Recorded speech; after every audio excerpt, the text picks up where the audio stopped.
way and the truth and the light.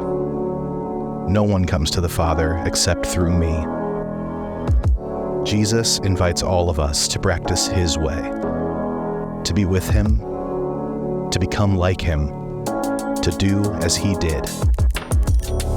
How do we practice the way of Jesus?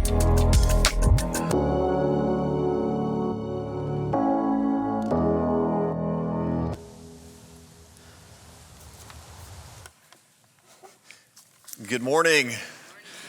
My name is Jeff Mickey. I'm on staff. I'm really glad to be here with you this morning. And the great question that this video has been asking us for the last 6 weeks. How do we practice the way? We're wrapping up this series here this Sunday.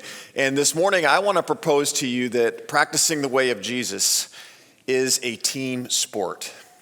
We simply cannot learn to be with Jesus, become like Jesus, or do like Jesus did without having others around us on a team. We need teammates to help us to learn what it looks like to even be a team, what it looks like to have somebody who's coaching us, who has a winning game plan, and what it looks like to follow a winning game plan. We need teammates so that when we maybe fumble at the goal line, or maybe we screw up something, right? We need people who can come up, pick us up, and help us keep going. We need to develop others around us so that when we get tired or we need a rest or maybe we were hurt and we're down for a little bit, they can come and they can sub in. As much as we might want to keep our faith or our faith practices to ourselves, we need a team. It's impossible to practice the way of Jesus or to be an apprentice without a team. Practicing the way of Jesus is a team sport. Jesus himself said as much. John, his friend, captured this. It was the last night that Jesus was spending with this group of friends that he had spent time with, and he was reminding them about what was most important. And John says that Jesus gave them a new command. And that command, he said, was, there it is, love each other. Just as I have loved you, you should love each other. Your love for one another will prove to the world that you are my disciples. Jesus says, listen, I want you to keep following me when I'm gone. And I've got one rule for you. Love each other. Don't break up the band. Don't go back to doing your own thing, right? Keep loving each other well. How you love one another will prove to others that you're on my team. And it's great because Jesus didn't just teach this. Jesus had spent the 3 years before this, leading up to this moment, doing just this, just modeling what it looked like to love others well. He taught this group of friends for sure, but he also ate dinner with them and he served alongside them. And just before teaching this new command, Jesus got down on his knees and he washed his friends' feet. And then he got up and he served them the Passover meal. What was new about this teaching to the disciples wasn't the command to love each other, but how to love each other. Jesus says, I've shown you that for the last 3 years of our lives together. And just now, I showed you again what it looks like to love each other well. And then we read the book of Acts, and we see that his disciples went on and they did just that. They followed the way of Jesus. Jesus spoke to the crowds. So his disciples spoke to crowds. Jesus also invested in a group of 12. And so they invested in small groups, meeting in homes, to pray together, to share with each other, to talk about things that they needed. Jesus invested in an intimate group of 3, and they also invested in even smaller groups. Jesus' first apprentices didn't only do what Jesus taught. They used his same methods, walking with, talking with, eating dinner with, serving alongside, doing life with one another. Following Jesus, becoming like him, learning to love like he loved was a team sport.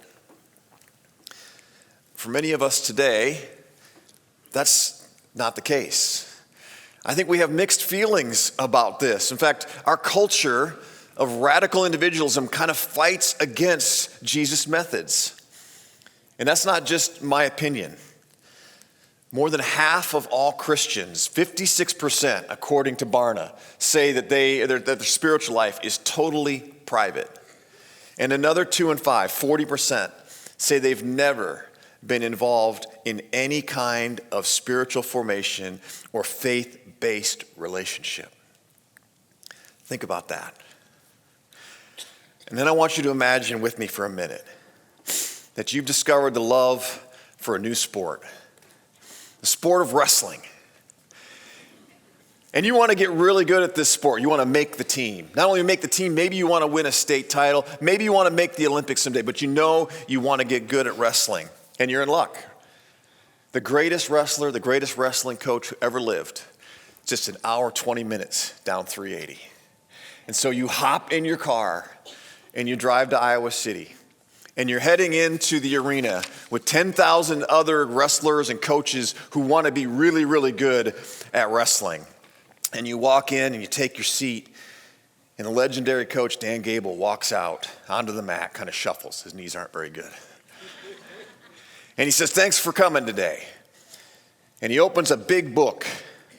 He says, "Today I want to teach you about the single leg takedown." And he says, you can find it right here in Gable chapter 3, verse 16. And he reads that to you. And then he describes the single leg. And then he starts to tell you stories about how he used the single leg takedown to win an Olympic gold medal. And you're so inspired and you're so pumped up. And then he says, "Now I want you to all come back next week and we're going to talk about the double leg takedown." But before that, Coach Tom Brand's going to come out and he's going to lead us in some songs about wrestling and the beauty of the single leg takedown. Now imagine that was your whole plan for becoming a really good wrestler. That's what you were going to do. Like, let's say I even decided I'm going to go back and I'm going to replay what Dan taught about it. And I'm going to reread that Gable 16 or Gable 3:16.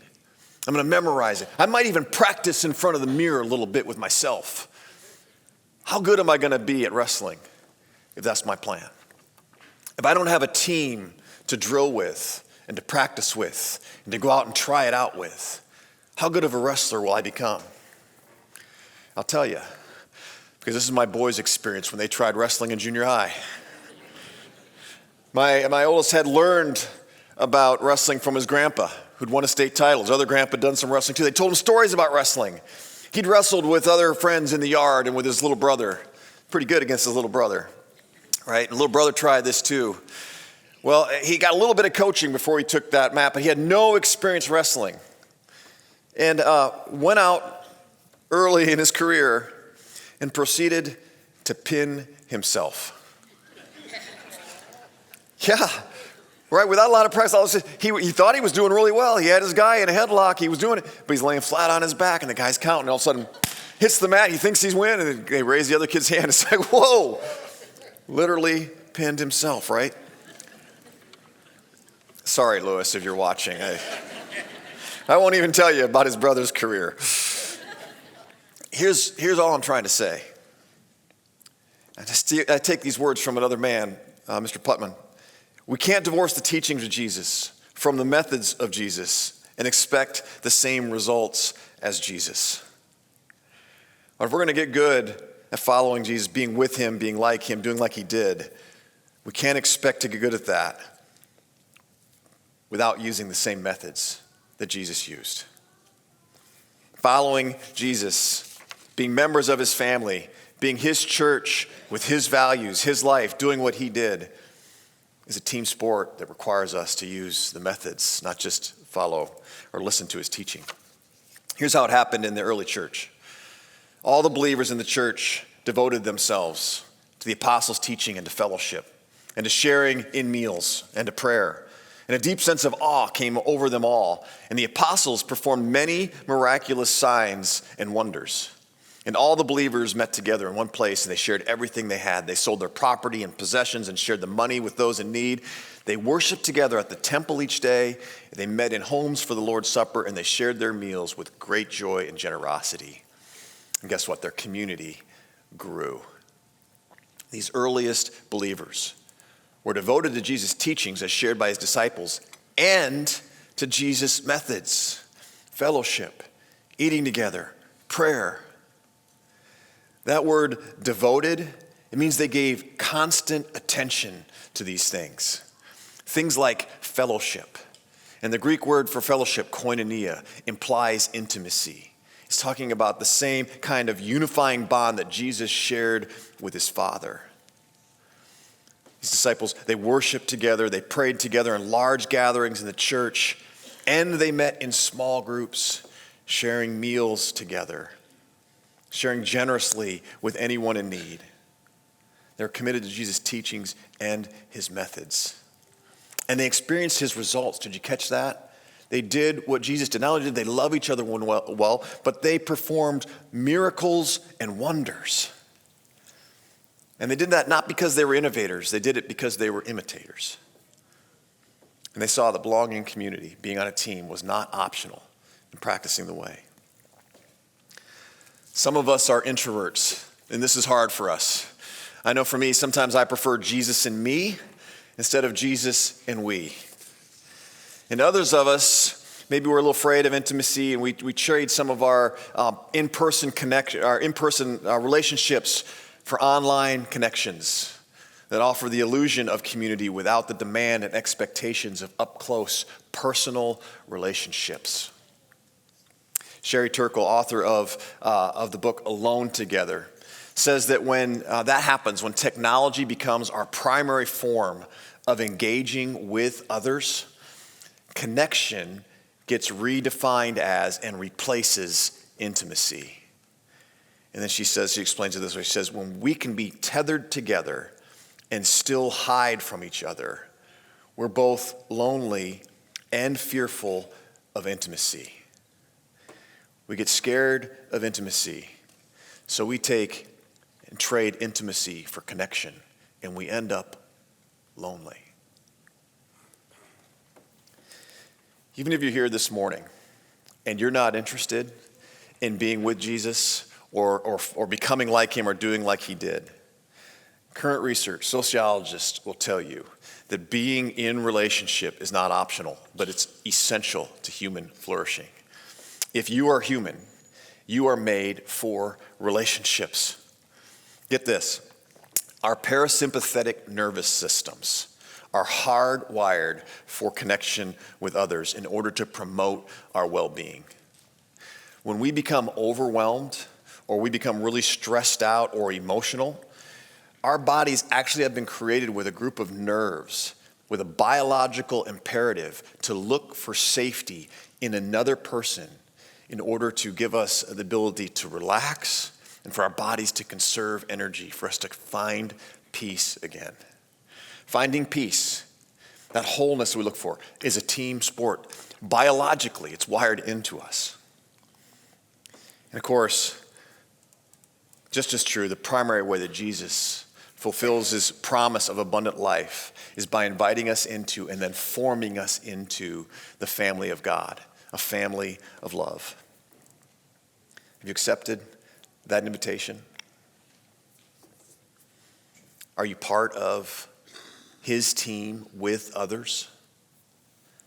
Who is actually providing that encouragement, that calming person in your life, or the support or the challenge you need to equip you for future challenges and to grow as a member of God's family of love? People know we're on Jesus' team when we become a family of love. And we become this by experiencing love together, not just by hearing about it or by reading about it in a book. This is why Paul prayed in his letter to the Ephesians. He prayed that their roots would grow down into God's love, to keep them strong. And he said, may you have the power to understand how wide and how long and how high and how deep his love is. And then he says, may you experience the love of Christ together as his family, because then you will be made complete with all the fullness of life and power that comes from God. Being made whole, experiencing the life and the power of Jesus. Right? That's what it looks like when Jesus' team is winning. Right? We experience the power of God. We experience this life, right? It's not enough just to know about his love, though. We have to actually be living it out with each other because we love to the degree that we experience love in our lives. I remember experiencing that right down this hallway a number of years ago when we were raising our kids, and one of them was giving us a little run for our money and challenging us, doing things that teenagers do, but doing it in a way like that they weren't even trying to hide it, right? And it was really upsetting me. It just felt disrespectful, and I wasn't handling it well at all. In fact, it would come out in fits of rage and anger, and I was just making things worse. And I remember maybe it had been a bad night, a bad weekend, and we're in the church, and my wife and I were just down the hallway, and we're just kind of brokenhearted about what was going on.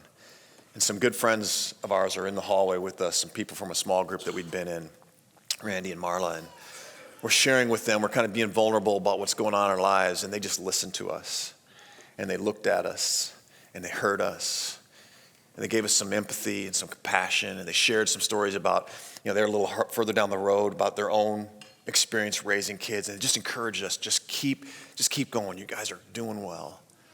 That little conversation in the hallway with people who knew us and saw us completely changed my relationship with my kids and how I saw them and how that worked. It was a huge turning point. I can't overstate how powerful that simple hallway interaction was.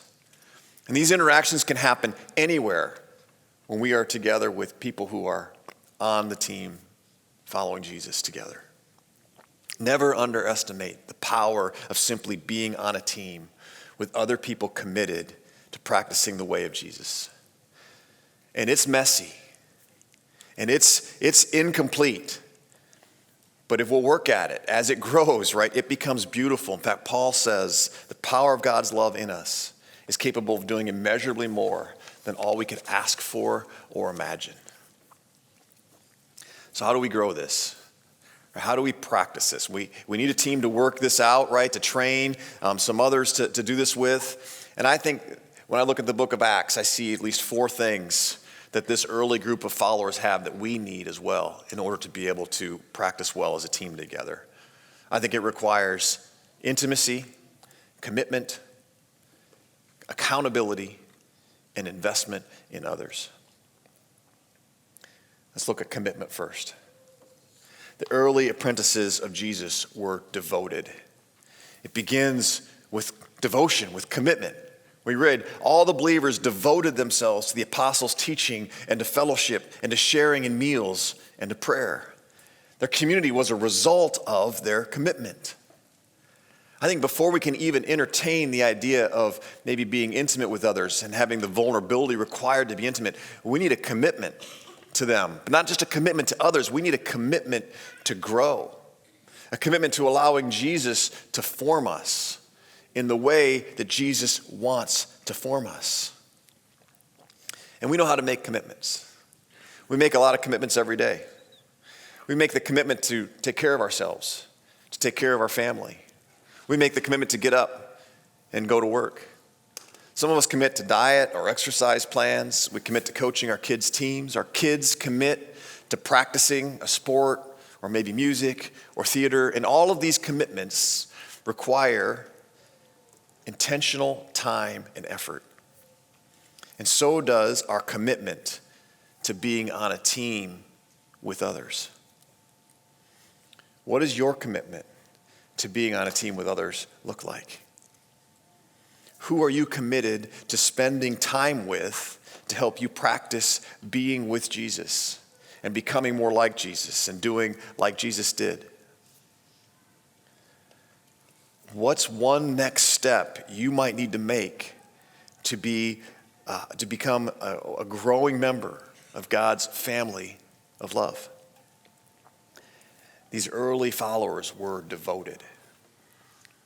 One of the things we see they were devoted to was fellowship. Again, the Greek word koinonia means intimacy. And some of this came through discussing teachings and coming to large group gatherings and worshiping together like we're doing this morning. But more of it came around dinner tables.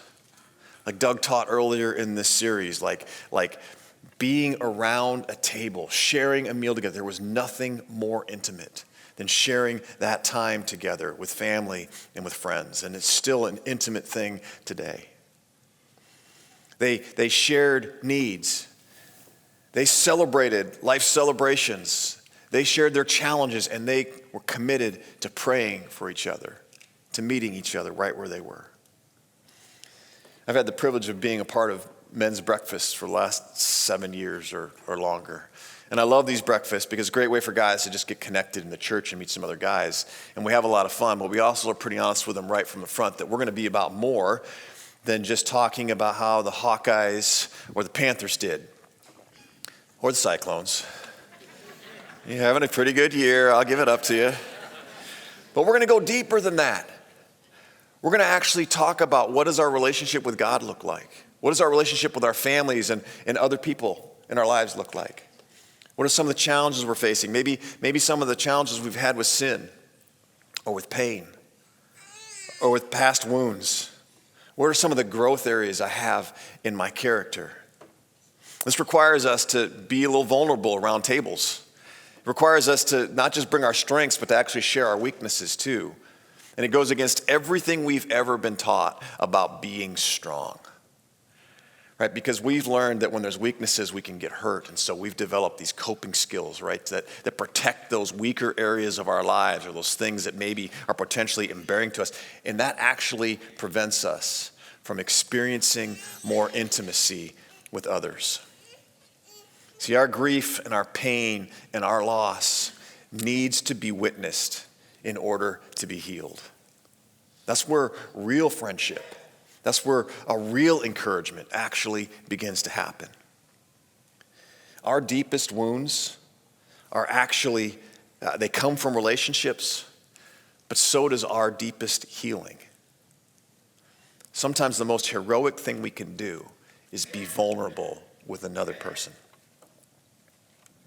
One of the central practices of vulnerability that marked the early church was confession.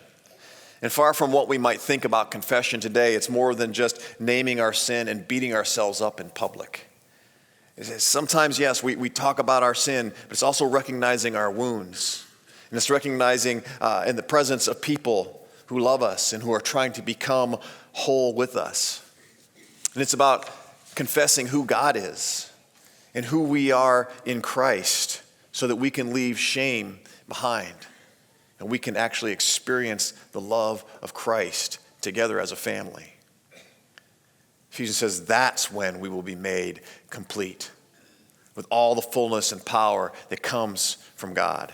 When we can bring hidden things into the light, when we can listen to each other's stories and struggles, and where we can feel heard and not judged, but we experience acceptance and understanding, that's the same thing as feeling loved. Our brains can't actually distinguish between being listened to and being loved. To our brains, it's the same experience. Again, I think we have some mixed feelings about some of this, but we all long for deeper friendships, deeper relationships. Research shows over and over again, this is the loneliest generation ever. And I don't believe that's because people don't want community. I believe it's because we lack accountability. That was one of the things that we see in these early followers, accountability. If we're going to grow as a family of love, we're going to need some accountability. In fact, I think that's why Jesus didn't just have one. He didn't just say, hey, Peter, I want you to take over and do this thing when you're done. He'd seen Peter. He knows Peter's going to fall. He's going to need help. And he knows he's going to need some accountability to keep going. So he gets 12, right? Knowing developing good teammates allows us to be comforted and to feel supported and embrace challenges. And flying solo doesn't provide any of those things. We need friends who both affirm us, yes, and who can speak love and support and compassion to us. But we also need people in our lives who we allow to correct us, who we allow to speak truth in love to us. I can imagine those early disciples, right? You've got a fisherman, you've got a tax collector who's collecting payments for the Roman government, you've got a zealot who's fighting against the Roman government. Like, think about the conversations, right? And then the unique perspectives that they were able to share to be able to help. Let's figure out what's really important here. what's most important. And they did it well because historians will tell us that it wasn't just the teachings of the early church that caused the church growth, but actually 80% or more of the church growth came out of the way this group lived together. They were kind, they were supportive, they challenged each other, and they encouraged and supported each other, even when they had disagreements. People were drawn to the way that they did life together. Final thing that I see, the final point here, first apprentices of Jesus devoted themselves to investing in others. It says they listened to the needs. They took stock of what they had in their communities, and they did things for each other, right? And it still happens today in our church. When we have people come together to fill bags with gifts for teachers in Haiti, and be able to send this stuff off to encourage the teachers and the students at Haiti. Right? This is like the original shine on moment, and understanding what the needs are coming together. This is what we have. This is how we can come together and supply for a need. It's still happening. What's still happening in places like Waverly, the cross-country team. Well, I understand the coaches brought the team together. They have a scavenger run every fall. And one of their past runners diagnosed with cancer. He's at home and he's trying to get healed up and recover. And so what do? They want to include him. So they send their team over and say, one of the things you have to come back with to win the scavenger hunt, you have to come back with a picture of your former teammate. So they go to his house. Just imagine the encouragement. Teammate after teammate, group after group showing up to see, how are you doing? We're thinking about you. We're with you, right? That's an incredible shine on moment. That's serving. That's something that we have that we can do and we can offer to somebody else. Happens every week when our kids' ministry volunteers show up. I know my wife says she's so thankful for the junior high kids and the high school kids who come and help her in that room so she's not alone with a group of however many 4-year-olds there are. I can't imagine doing that alone, right? They invested in one another. This is one of the best ways for us, one of the most visible ways that God's family of love grows. And I think it's also a great way for us to treat some of our anxiety that can stem from selfishness or self-absorption as we start to witness the power of God's love to do more than what we could even imagine. Practicing the way of Jesus is a team sport. It requires a commitment to belong in a community that's committed to growth and to one another. It requires that we become vulnerable so we can experience intimacy. One of the ways we do that is through confession. It holds us accountable, a community that holds us accountable through sharing the truth in love. And it requires generosity in investing in others. Where might you need to take a next step on your team to practice the way of Jesus? Will you pray with me? Father, I am so thankful that you invite us to be on your team. And I think about all of the good promises of what it looks like to be on your team, the promise of life to the full, the promise of being made whole and complete, the promise of experiencing this love that we can abide, just as we sang about, we can rest in your love. But God, it does require some intentionality and some effort from us. It requires us to take the time to find our group of people to maybe just start to build relationship, start to share some things, not just the food, but also our concerns and our celebrations, and to be able to serve one another. God, will you help us just as we sing, just as we take these next few moments to wrap up the service, we just speak to us about where we are and about who's on our team right now, who maybe are our 12, who maybe are our 3. Is there a next step that you want us to take so that we can, Lord, practice becoming more like you, being with you, and doing like you did? It's in your name we pray. Amen.